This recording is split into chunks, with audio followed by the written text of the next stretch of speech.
samedi à 22 h sur Public Sénat.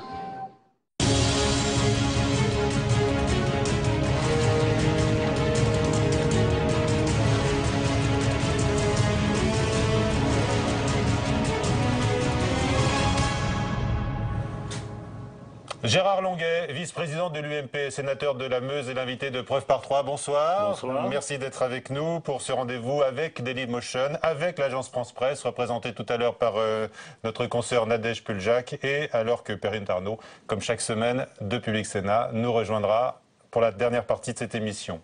Du non-lieu de Nicolas Sarkozy à l'offensive du Front National, que rien ne semble arrêter, de la situation économique aux réformes et à votre accusation osée avec plusieurs de vos collègues UMP au Sénat d'un penchant actuel vers le collectivisme. Les sujets et les questions ne manquent pas, Gérard Longuet. D'abord, évoquons François Hollande et Manuel Valls qui étaient en visite ce mardi, le premier dans la Loire, le second à Forbach, en Moselle. Même motivation, lutter contre la colère, contre la désespérance, contre la frustration, le sentiment d'abandon, et puis également intensifier la lutte contre l'insécurité et le chômage. Mais on a également appris dans le même temps l'hémorragie des emplois chez Alcatel-Lucent. 10 000 suppressions nettes de postes partout dans le monde, 900 en France.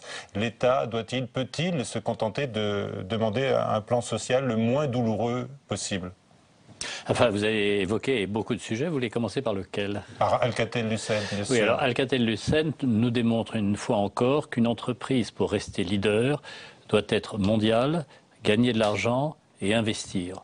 Or, malheureusement, Alcatel-Lucent a perdu ce leadership mondial au bénéfice d'acteurs d'autres pays qui ont eu des marges plus importantes, qui ont investi, qui ont pu prendre des risques parce que leurs résultats leur permettaient, alors qu'Alcatel-Lucent est dans une position défensive depuis plus de 15 ans. Ces comptes sont dans le rouge. Ces comptes sont dans le rouge, et quand vous n'investissez pas, vous perdez cette position de leader qui seule permet de fixer des emplois en Europe. Alors, aujourd'hui, le président de cette société franco-américaine reconnaît que le plan social est douloureux, et très difficile. Que peuvent faire les autorités ?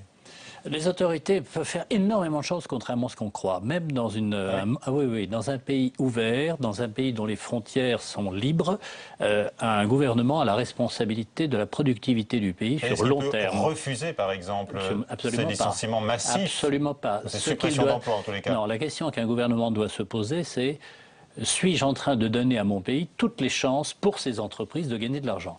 La réponse est non avec ce gouvernement, et c'était pas terrible avant. Mais avec ce gouvernement, c'est carrément non. C'était pas terrible avant. Je veux dire par là que les 35 heures, oui je sais, ça ne m'a pas échappé. Et les 35 heures, nous les avons encadrés, libérés, nous avons fait le maximum, nous n'avons pas tout fait. Et aujourd'hui, je suis obligé de constater que la productivité, la compétitivité française s'est dégradée par rapport, non pas à la Chine, mais par rapport tout simplement à l'Allemagne, notre voisin. Alcatel-Lucent paye globalement, et pas simplement en France, parce que c'est une affaire américaine et internationale, elle paye le fait d'avoir perdu pied progressivement, de ne pas avoir reconstitué des marges. Et une entreprise qui ne gagne pas d'argent, c'est un message très simple, une entreprise qui ne gagne pas d'argent n'assure pas d'avenir à ses salariés. Aujourd'hui, vous dites qu'il faut accepter cette purge des effectifs. L'État ne peut pas faire autrement, parce qu'il ne va pas subventionner Alcatel, il ne va pas nationaliser Alcatel. C'est une affaire absolument mondiale, et il ne peut pas non plus la diriger parce qu'il n'a pas les compétences pour le faire. Il faut bien savoir que l'État ne sait pas diriger un groupe électronique professionnel mondial. Ce que peut faire l'État, c'est en effet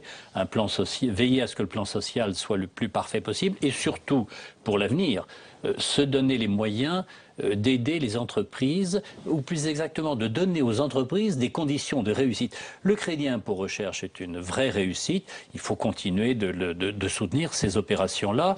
Et puis je pense aussi une autre option pour la France, c'est que nous avons des points forts et nous avons des points faibles. S'il y a un peu d'argent public, notamment le crédit impôt recherche, le mettre sur les secteurs où nous sommes forts. Je pense l'aéronautique, le spatial, je pense l'énergie nucléaire. Se donner les moyens d'être les meilleurs là où nous sommes déjà forts. On ne peut pas être bon partout. Vous reconnaissez quand même les efforts du gouvernement pour favoriser la compétitivité des entreprises? Je ne les vois pas. Je ne les vois pas. On parle du CICE, Oui. dont on ne sait pas comment il sera payé et qui va se traduire in fine et vraisemblablement par une charge sur la production, c'est-à-dire sur les entreprises. Les entreprises, depuis 18 mois, ont supporté, je crois, enfin, une addition en milliards d'euros considérable. Le gouvernement vient de renoncer à la taxation de l'excédent brut d'exploitation. Tant mieux, c'était une folie absurde qui allait tuer l'investissement. Il va doubler un impôt qu'il a retrouvé à cette occasion. Donc, mais pourquoi la charge fiscale augmente? Parce que le gouvernement n'a pas relancé le travail en France, la compétitivité française. Comme nous ne gagnons pas de part de marché, il est évident qu'on est obligé d'augmenter les impôts. Ce que nous ne gagnons pas à l'exportation, nous sommes obligés de le payer par des impôts. Alors, nous parlons économie. Pour simplifier. Oui, oui, nous parlons économie. Gérard Longuet, chacun s'accorde à avoir en François Hollande un social-démocrate bon teint, même s'il ne s'assume pas forcément. Et vous, donc, je le disais, avec 16 autres sénateurs UMP, vous voyez la France basculer dans le collectivisme. N'est-ce pas un excès qui rappelle quand même les critiques de 1981 lors de l'élection de François Mitterrand? Oui, alors l'auteur de ce communiqué, Jean-Noël Cardoux, que je soutiens en l'espèce complètement, a stigmatisé une mesure qui est la collectivisation du risque sur le locataire. C'est-à-dire que le gouvernement nous dit, c'est très simple, la loi du flot. Le gouvernement nous dit, c'est très simple, les locataires ne payent pas, donc on va faire une assurance qui sera obligatoire, les propriétaires et les autres locataires vont payer. Ça veut dire que collectivement, propriétaires et locataires vont se trouver obligés de payer pour les mauvais locataires. Que va-t-il se passer? C'est que les mauvais locataires, se sentant protégés, en se disant, bon, il y aura une assurance, je planterai une ardoise chez mon propriétaire et je dirai au proprio, mon vieux, allez voir l'assurance. C'est du collectivisme insidieux. Mais qui s'applique à une seule mesure. Qui s'applique à une seule mesure en l'espèce. Oui, je vous rassure. Ah bon, oui, non. On n'a peut-être pas tout à fait compris. Alors, la situation sociale alimente en tous les cas le Front National. Manuel Valls a entrepris un tour de France des régions où il est en pointe. Est-ce que vous le voyez, le ministre de l'Intérieur, comme un rempart efficace contre l'extrémisme? Mais il est en contradiction totale avec sa majorité. Il appartient au gouvernement de Mme Taubira qui, en ce moment même, est en train de multiplier les signes extrêmement forts de complaisance, de sollicitude, de mansuétude avec les délinquants. Comment voulez-vous que ce gouvernement soit crédible? M. Valls est certainement un homme de conviction. Il a son franc-parler. Ça ne me choque pas. Mais ce n'est pas rassurant pour autant, parce qu'une action gouvernementale, c'est une action collective, et jusqu'à présent, lorsqu'il y a une décision collective, elle tombe dans l'escarcelle de Mme Taubira, garde des Sceaux. Dont la réforme pénale sera présentée cette semaine. Dont la réforme pénale sera non seulement présentée, mais sans doute adoptée. Or, c'est une réforme absurde, puisque, comme l'a dit Jean-François Copé, elle se fonde sur l'idée que, puisqu'il n'y a pas de place en prison, laissons les délinquants dehors. Mais ça, c'est une idée qui court aussi parmi vos collègues UMP. Là, je les cite également, Gérard Longuet. Les peines de probation ont été soutenues par l'UMP au Sénat. Mais on a le droit d'avoir plusieurs avis. Mais globalement, si vous voulez, le fait carcéral est un élément, en tous les cas, de retrait d'un certain nombre de délinquants de période active. Alors que les prisons aient des défauts, j'en suis le premier convaincu. Je visite celle de mon département. Entre l'hygiène, la promiscuité, la complicité et parfois la transmission des informations à l'intérieur des prisons, les prisons ne sont pas parfaites. Mais donner la certitude de la liberté, c'est l'appel à la délinquance. Marine Le Pen veut attaquer en diffamation ceux qui qualifient son parti d'extrême droite. Est-ce qu'elle nie l'évidence? Oui. Enfin, ça dépend. Votre sentiment? Mon sentiment personnel, c'est que quand vous avez des positions, quand vous avez des positions extrêmes de rupture sur des sujets comme, en effet, l'Europe, l'identité française, sur l'autorité, sur les acquis sociaux, vous êtes extrémiste, c'est-à-dire que vous êtes extrêmement hostile à tout ce qui fait la France d'aujourd'hui. Donc c'est un parti d'extrême droite. C'est un parti de rupture et donc d'extrémisme, et en particulier sur un sujet qui est au cœur de l'avenir français, qui est l'euro et la construction européenne. Madame Le Pen, j'ai lu un peu son programme, ferme les frontières, abandonne l'euro. C'est un extrémisme économique qui va entraîner d'autres extrémismes, parce qu'évidemment, de proche en proche, c'est toute la société qui serait reprise en main par l'autorité politique si le Front National avait des responsabilités, ce qui, je le pense profondément, n'aura pas lieu. Et le porte-parole des députés PS, Thierry Mandon, parle lui d'un parti national fasciste en raison de ses la positions référence historique, sur les minorités, sur les corps intermédiaires. Non, mais la référence historique, c'est un chiffon rouge qui sert les intérêts du Front National.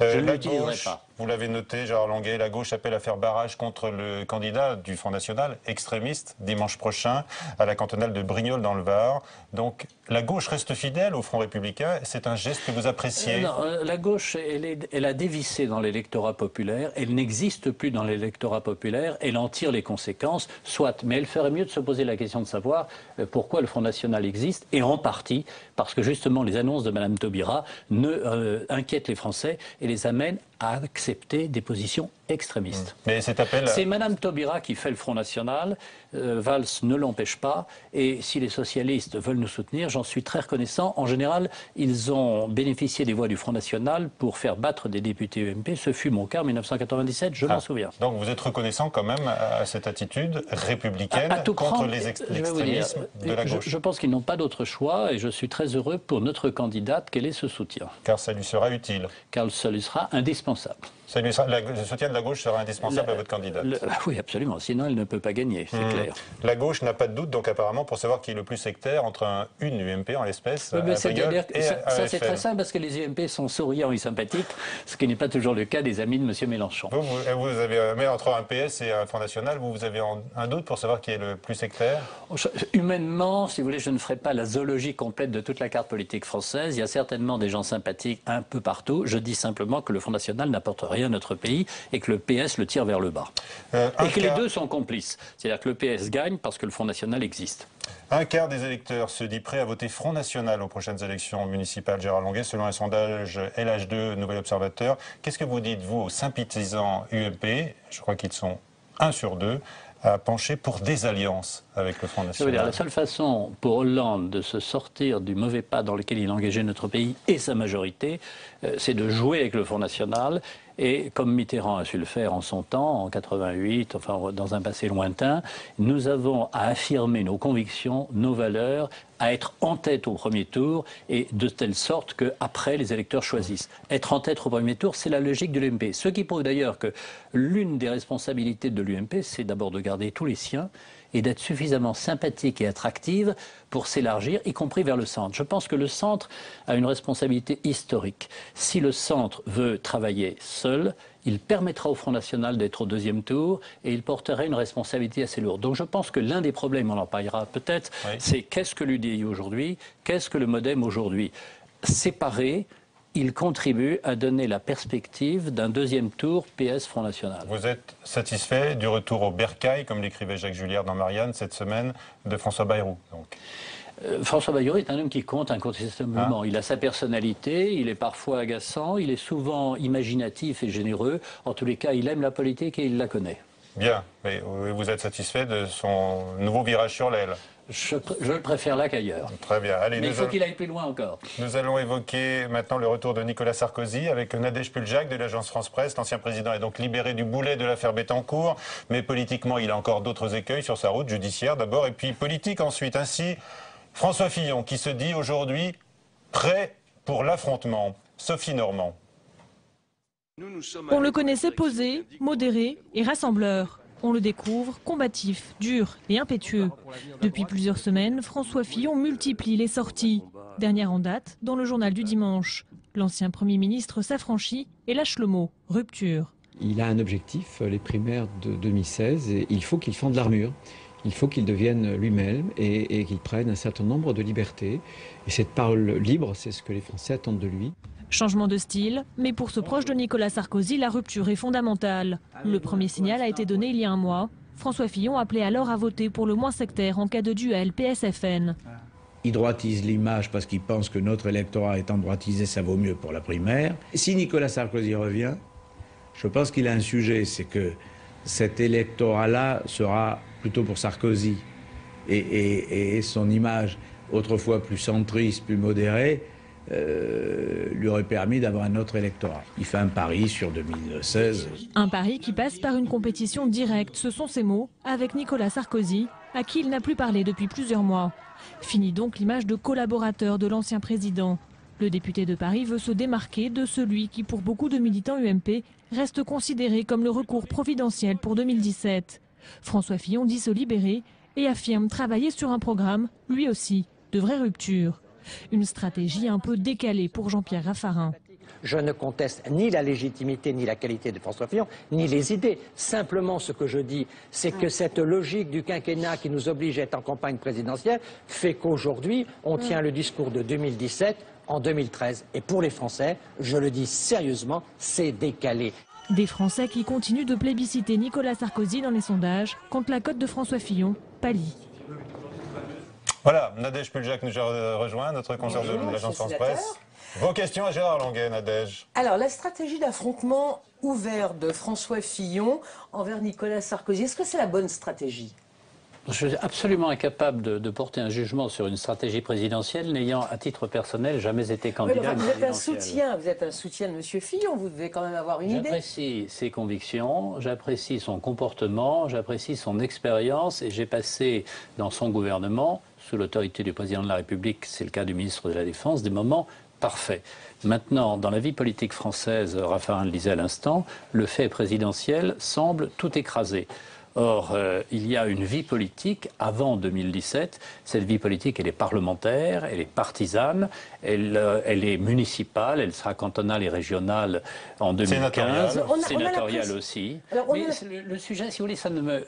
Très franchement, comme disait Chirac, ça me touche l'une sans faire bouger l'autre. Parce que... C'est joliment dit. C'est du Chirac dans le texte. Oui, je sais que c'est du Chirac dans le texte, mais je voudrais quand même revenir à des choses plus terre à terre, si j'ose dire. Fillon, qu'un homme de son âge et de son expérience ait envie d'afficher sa personnalité et de dire « je ne suis pas là simplement pour être un assistant ou un collaborateur », c'est son droit le plus strict et je pense que sa démarche enrichit la vie politique. Sa transgression même. Sa transgression, voilà le mot exact, sa transgression enrichit la vie politique. D'accord, on parle de transgression, effectivement, on a beaucoup parlé de transgression. Elle enrichit la vie politique parce que, si vous voulez, moi j'ai une très grande fidélité, sympathie, reconnaissance à Nicolas Sarkozy, mais c'est agréable dans une vie politique d'avoir plusieurs talents. Il se trouve que parmi les talents qui se confirment ou qui émergent, François Fillon en fait partie très clairement à un niveau d'ambition qui est supérieur à la plupart des niveaux d'ambition. Mais vous ne répondez quand même pas à ma question, parce que vous ne voulez pas répondre à ma question. Mais parce que votre question, très franchement, ne me concerne pas. Il y a des choses... Elle ne vous concerne pas, si vous voulez, sur l'existence de Dieu, je ne suis pas capable. Qui aujourd'hui semble passer les étapes et aller directement en 2017. Je crois qu'il y a un malentendu. D'accord, alors expliquez-nous. Je m'engage en politique par conviction. Je ne suis pas un homme, ni une femme d'ailleurs. J'ai des convictions libérales, républicaines, européennes. Je suis décentralisateur, je crois à l'économie d'entreprise. Et ce qui m'intéresse, c'est que ces valeurs soient défendues à chaque combat, et en particulier au présidentiel, qui auront lieu en 2017. D'accord. Très bien. Alors, tout à l'heure, quant aux hommes, je les connais tous, et compte tenu de ma longévité politique, je les connais en général entre 30 et 45 ans. Donc, si vous voulez, il y a peu de chances que le chemin de Damas me foudroie sur la route de l'Assemblée nationale. Lequel des deux, entre François Fillon et Nicolas Sarkozy, vous semble le plus à même de défendre vos idées que vous avez rappelées, votre positionnement libéral? Parce qu'il semble que Nicolas Sarkozy se détache de ce positionnement-là. D'ailleurs, il a reproché à François Fillon de vouloir se faire élire en promettant la retraite à 65 ans ou en promettant aux Français qu'ils allaient travailler 39 heures, payer 35. C'est un programme de l'UMP, d'ailleurs, de M. Copé. Pour reprendre le titre de livre de François Fillon, la France accepte la vérité. Alors, et la vérité, c'est qu'on travaille pas assez par rapport aux Allemands, qu'on commence trop tard, qu'on s'arrête trop tôt, le moins d'heures par semaine, et que cela est un vrai problème pour notre compétitivité. Tout à l'heure, vous nous avez rappelé que vous avez été ministre, justement, sous la présidence de Nicolas Sarkozy. Ça veut dire ministre de la Défense. Ministre de la Défense. Et le ministre de la Défense, comme vous le savez, constitutionnellement, est en fait rattaché au président. Alors, François Fillon était le Premier ministre, Nicolas Sarkozy était le président. Vous les avez vus fonctionner ensemble, tous les deux. Et comment c'était l'ambiance? C'était électrique entre eux? Non. Non? Non, parce que si vous voulez, François Fillon est quelqu'un qui joue le jeu qu'on lui assigne.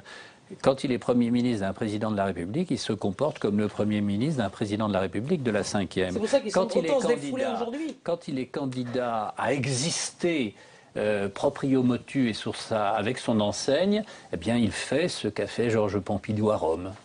D'accord. Alors on va revenir sur M. Sarkozy. Le non-lieu d'hier, c'est une bonne nouvelle pour l'UMP?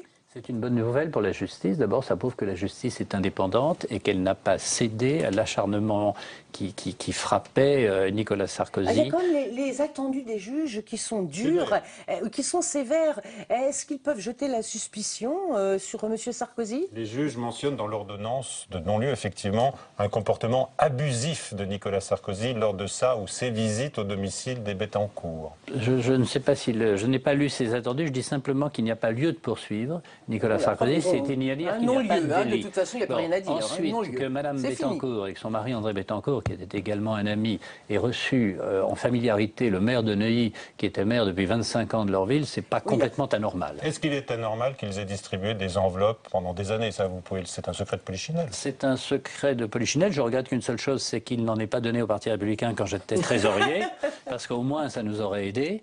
Mais à partir du moment où ce n'était pas interdit par la loi, pourquoi ne leur-t-il pas fait?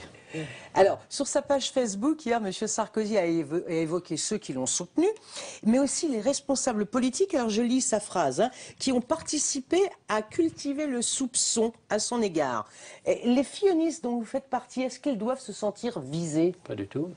Alors, il visait qui alors? De qui parlait-il? Vous le posez la question. On n'y manquera pas quand on l'invitera, n'est-ce pas, Michel? Bien sûr, il peut répondre à cette question. Et à d'autres dès qu'il le veut. Je lui poserai la question, mais dans mon cas particulier, je connais bien la justice et je connais bien son fonctionnement. J'ai bénéficié de 2 non-lieux et de 4 relax en correctionnel et en cours d'appel confirmé. Donc je sais ce qu'est être soupçonné et être innocent. Et je sais ce qu'on sent. Et Nicolas Sarkozy, je l'imagine, ressent une immense libération. Et je crois que c'est formidable pour lui. Et si vous voulez, la France n'a pas tellement de talent qu'on puisse se priver d'un homme d'énergie, quoi qu'il fasse, même s'il s'occupe d'abord et avant tout de communiquer et de parler, comme il le fait en conférence internationale. Oui, il pourrait même faire plus, mieux, selon le secrétaire. Alors, à votre avis, vous savez, il a beaucoup d'imagination et je pense qu'il peut nous surprendre par les responsabilités qu'il pourrait envisager d'assumer. Pour l'instant, on en a... Moi, je le vois, je pense que l'international, la dimension européenne, la dimension internationale est naturellement la vocation d'un homme qui était président de la République française et qui a démontré dans les crises internationales son aptitude à agir dans l'action. Vous pensez quoi, une place à l'Union européenne, quelque chose comme ça? Je n'ai pas l'imagination. Manifestement, il envisage son retour sur la scène politique intérieure, Gérard Longuet. Vous pensez que c'est une mauvaise piste pour lui? C'est une piste qui est ouverte à tout le monde. Bien sûr, mais votre sentiment? Mon sentiment, c'est qu'il a une vraie dimension internationale et que c'est un atout pour notre pays qu'il pourrait mettre au service de la France tout entière. C'est une gentille façon de... Pas du tout. Pas du tout. De l'exfiltrer d'ici. Et en 2017. Mais non, pas du tout. C'est une façon de sortir du jeu, de dire ça. C'est simplement rappeler qu'entre nous sommes en 2013 et que 2017, par définition, c'est dans 3 ans et demi. Mais tout à fait, c'est pour ça d'ailleurs que je ne vois pas la un homme de ça. Attendez, réfléchissons entre nous. Nicolas Sarkozy est suffisamment connu pour ne pas avoir besoin de conduire une campagne de notoriété.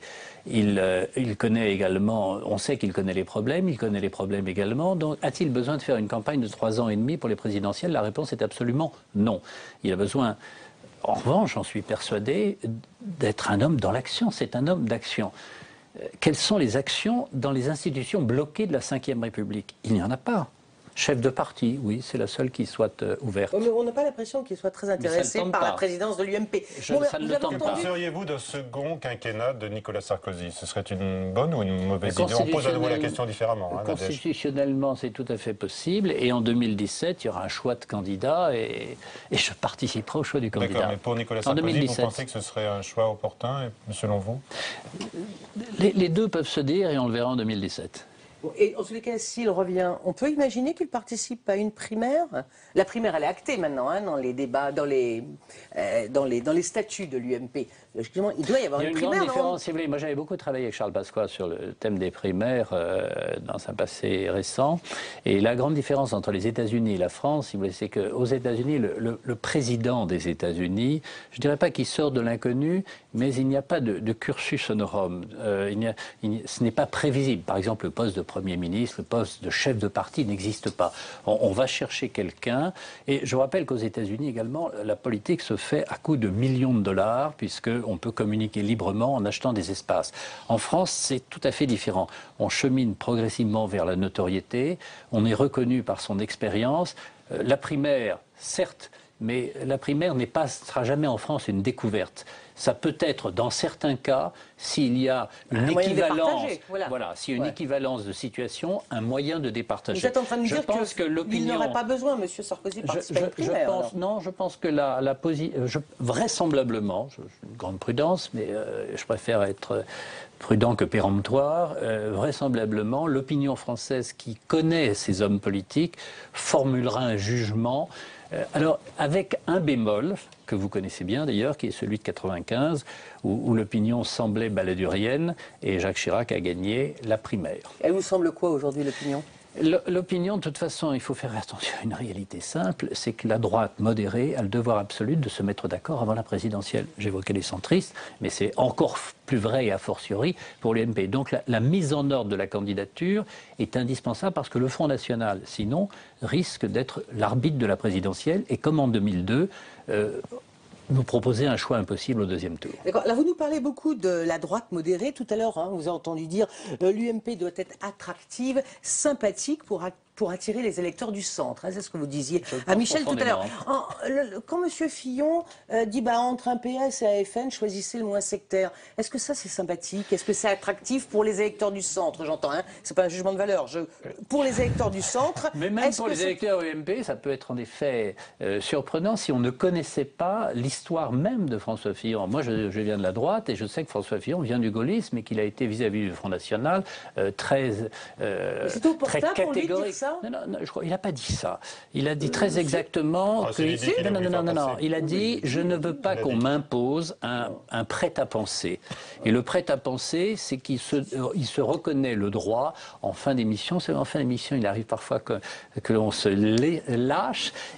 En fin d'émission, il s'est reconnu le droit d'évaluer pour des municipales la qualité des personnes. Et pour un deuxième tour de municipal. Pour un deuxième tour de municipal, parce que dans le cas, c'est ce que j'ai entendu. C'est ce que j'ai entendu. Non, mais c'est ce que j'ai entendu sur Europe. C'est ce que vous avez voulu entendre. Enfin, je ne suis pas sûre, parce qu'il a vraiment dit... Non, c'est ce que j'ai entendu sur Europe. Il s'est dit, sur une municipale, je ne veux pas qu'on m'impose un prêt-à-penser. Et je dois reconnaître, pour avoir accueilli au Parti républicain Mme Yann Pia, le nom vous dit rien. C'était la seule femme... Vous êtes gentil, vous croyez que je suis très jeune, mais je ne suis pas si jeune que ça. C'était la seule femme élue du Front National en 1988. Elle l'a quitté au bout d'un an. Et non, elle est passée au Parti républicain, justement.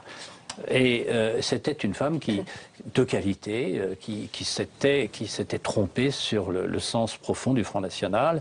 Et M. Bompard n'est pas au Front National, il a été élu avec cette étiquette. Donc à tout pécheur, miséricorde. Dernière question, Nadège. Oui, tout à l'heure, vous avez parlé de Brignol, mais je voudrais juste vous poser une question, revenir là-dessus. Valérie Pécresse a dit que le soutien des socialistes et des Verts à la candidate UMP à Brignoles,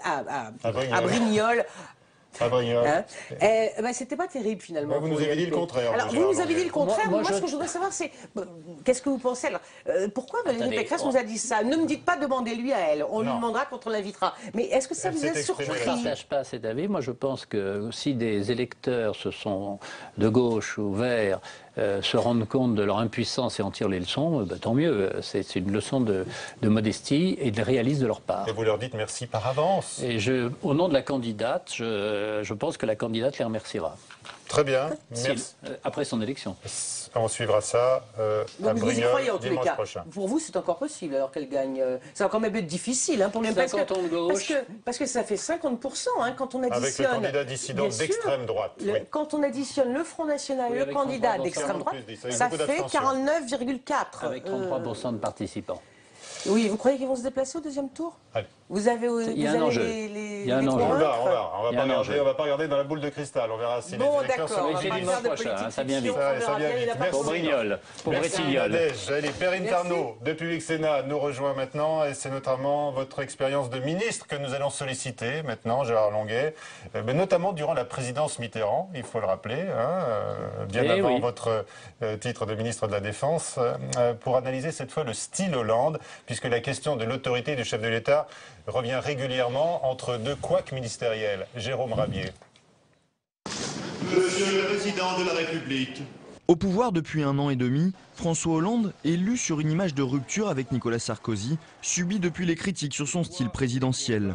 Manque d'autorité, voire de courage pour certains, mais pour sa garde rapprochée, il faut cesser de le comparer à son prédécesseur. Shooter au sarkozysme. Il y a un moment donné, il va falloir que la France se désintoxique de l'agitation perpétuelle. L'agitation perpétuelle, c'est pas de l'autorité. Il faudrait donc s'habituer à une autre forme d'autorité, plus en douceur, moins médiatique, celle de François Hollande. Problème, c'est bien avec un discours sécuritaire et d'autorité que Manuel Valls est devenu le ministre préféré des Français.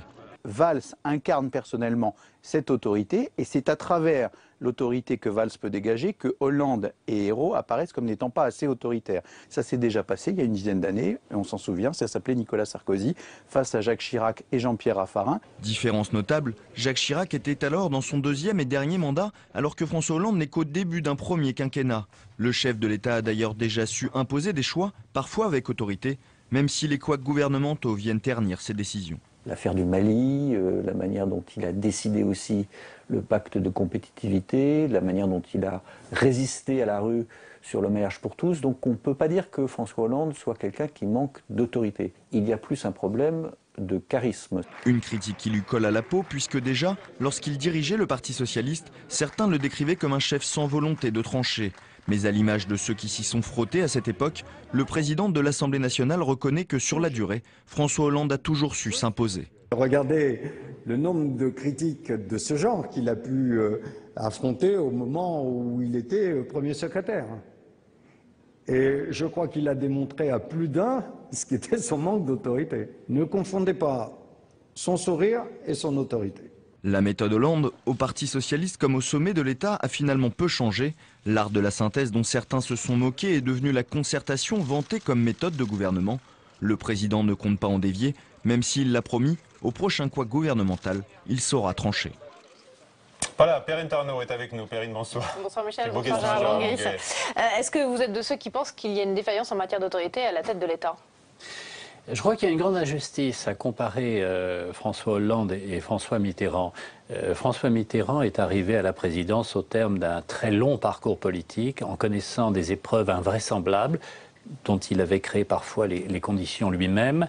Et c'était un combattant couvert de cicatrices. Hollande aussi a eu qui un avait été politique, mais pas aussi fort peut-être. Non, il n'a pas connu les épreuves qu'a connu François Mitterrand.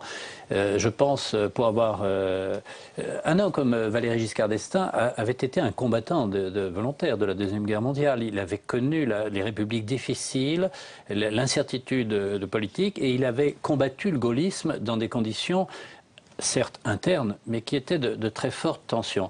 Jacques Chirac avait joué au contraire le rôle du bon camarade, qui n'était pas nécessairement dans toutes les circonstances, soyez-en certaines. Mais en revanche, il jouait le rôle du bon camarade, il était ressenti comme tel par nos compatriotes. Et s'il a battu Édouard Balladur en 1995, c'est parce que justement il avait ce préjugé de gentillesse, de bonhomie, de bon sens. C'est peut-être le trait commun avec François Hollande, justement, ça, entre Chirac et Hollande. Avec la différence, si vous voulez, c'est qu'il était vraiment le patron de son camp. Alors que François Hollande donne le sentiment d'être, et vous l'avez dit dans votre reportage, l'homme des synthèses, mais qui n'est patron de personne. Quel signe d'autorité vous aimeriez aujourd'hui percevoir de la part Vous savez, il y n'y en a qu'une. Il y en a qu'une, c'est de garder ou de faire partir quelqu'un, et à condition de ne pas taper sur le plus faible. Je vais vous raconter, puisque vous m'avez... Mais racontez-nous. Juste une anecdote. Quand Édouard Balladur était Premier ministre et j'étais ministre de l'Industrie, bon, il y a un écho de presse qui ne le convenait pas. Quand votre Premier ministre vous appelle à 7h15 du matin parce qu'il est déjà à son bureau et que vous êtes en train de prendre vos croissants et vous dit Gérard, j'ai l'impression que là-dessus on n'est pas d'accord du tout, ben, ça s'arrête tout de suite. Et il y a une autorité naturelle dont Hollande ne jouit pas naturellement. Il ne faut pas non plus qu'il surjoue. Son problème est très difficile. Il est naturellement normal, ça ne porte pas l'autorité. Et s'il surjoue l'autorité, il fera sourire. Mais alors, de réflexion. Il faut qu'il trouve sa voie. Qui veut-il faire partir aujourd'hui du gouvernement ? Oui, alors de réflexion par rapport à si vous voulez, il coexiste. Il fait coexister Valls et Taubira, c'est un non-sens complet. Il fait coexister Arnaud Montebourg, qui aime l'industrie, je ne suis pas toujours d'accord avec lui, et Madame Duflot ou n'importe quel écolo qui est anti-industriel. C'est un manque de choix. On a l'impression. Un manque de cap politique alors. Un manque de cap politique. L'autorité procède du moment où vous prenez un risque parce que vous voulez tenir un cap. Et jusqu'à présent, aujourd'hui, il a préféré éviter les risques et abandonner le cap. Donc c'est un manque de ligne politique claire qui s'impose à tous, et notamment aux personnalités fortes de son gouvernement. Procède pour un chef, qu'il soit de guerre, d'entreprise ou de politique, de la constance dans le cap et de la confiance profonde dans la validité de ce cap. Il ne donne pas ce sentiment. Et que devient le Premier ministre dans ce cas de figure? Ça, c'est un autre problème, c'est celui de la Cinquième République. C'est l'effet du quinquennat aussi? C'est le quinquennat. Le quinquennat a tué Matignon. Soyons très clairs. Quelle est la seule... À quoi servait un Premier ministre? À gagner les élections législatives intermédiaires ou à être viré pour gagner les élections législatives intermédiaires. Il n'y a plus d'élections législatives intermédiaires. La seule élection qui compte au soir du deuxième tour des présidentielles, c'est le premier tour des présidentielles suivantes. Et entre-temps, le Premier ministre, sauf s'il gère une majorité, mais quelle est la majorité qui a envie de se déliter en 5 ans? Aucune. Elle est élue dans le sillage de la présidentielle, elle est solidaire, le Premier ministre ne sert pas à grand-chose. Autre grand absent du débat politique en ce moment, c'est le Parti socialiste. Oui. Quelle place peut jouer le parti majoritaire dans cette configuration? Si vous voulez, pour avoir été dans un parti majoritaire avec un président régnant, que c'était vrai à l'UDF de Giscard ou avec l'UMP, c'est extraordinairement difficile. On pensait que les socialistes auraient une culture de la liberté à travers cette tradition des courants. De temps en temps, ça bouge un petit peu à l'Assemblée en termes de propositions. Mais quand on vote, c'est toujours le même vote. On le verra bien d'ailleurs sur les retraites. Le gouvernement n'a de majorité qu'avec le Parti socialiste à l'Assemblée nationale. On verra bien s'il y a une défaillance à l'intérieur du Parti socialiste. Et je suis persuadé qu'il n'y en aura pas. Non. Donc, le Parti socialiste n'existe pas parce que quand vous n'êtes pas une source de pouvoir ou une source d'incertitude, vous n'existez pas. Michel Sapin le disait dans le sujet qu'on vient de voir, la France est encore shootée au sarkozysme, il faut se désintoxiquer de l'agitation perpétuelle. Il le disait tout récemment. Il le disait la semaine dernière. Est-ce que vous pensez que vous, que Michel la France... Sapin n'est pas agité. Ouais, il est calmos, un peu plomb-plomb. On ne sait d'ailleurs pas ce qu'il fait. S'il se trompe sur les chiffres. C'est pas lui, c'est faire. Enfin, c'est lui le patron, excusez-moi. C'est le gouvernement qui donne les chiffres du chômage, c'est pas Pôle emploi. Mais est-ce que vous pensez, comme Michel Sapin, donc, que la France est en demande d'apaisement? Elle est en demande de courage tranquille. C'est pas tout à fait la même chose. Le courage tranquille... Expliquez-nous la nuance. C'est très simple. L'apaisement, si ça consiste à ne rien faire, vous différez les problèmes et ils seront plus graves après. Le courage tranquille, ça consiste à dire « Désolé les enfants, ce qu'on a à faire n'est pas drôle, mais on va le faire parce qu'une fois que c'est fait, on n'aura plus à le faire. » C'est les déficits, c'est la productivité, c'est le temps de travail, c'est des dépenses sociales, ce sont des mesures d'autorité pour que les professeurs soient respectés, pour que les sergents de ville soient respectés, pour que...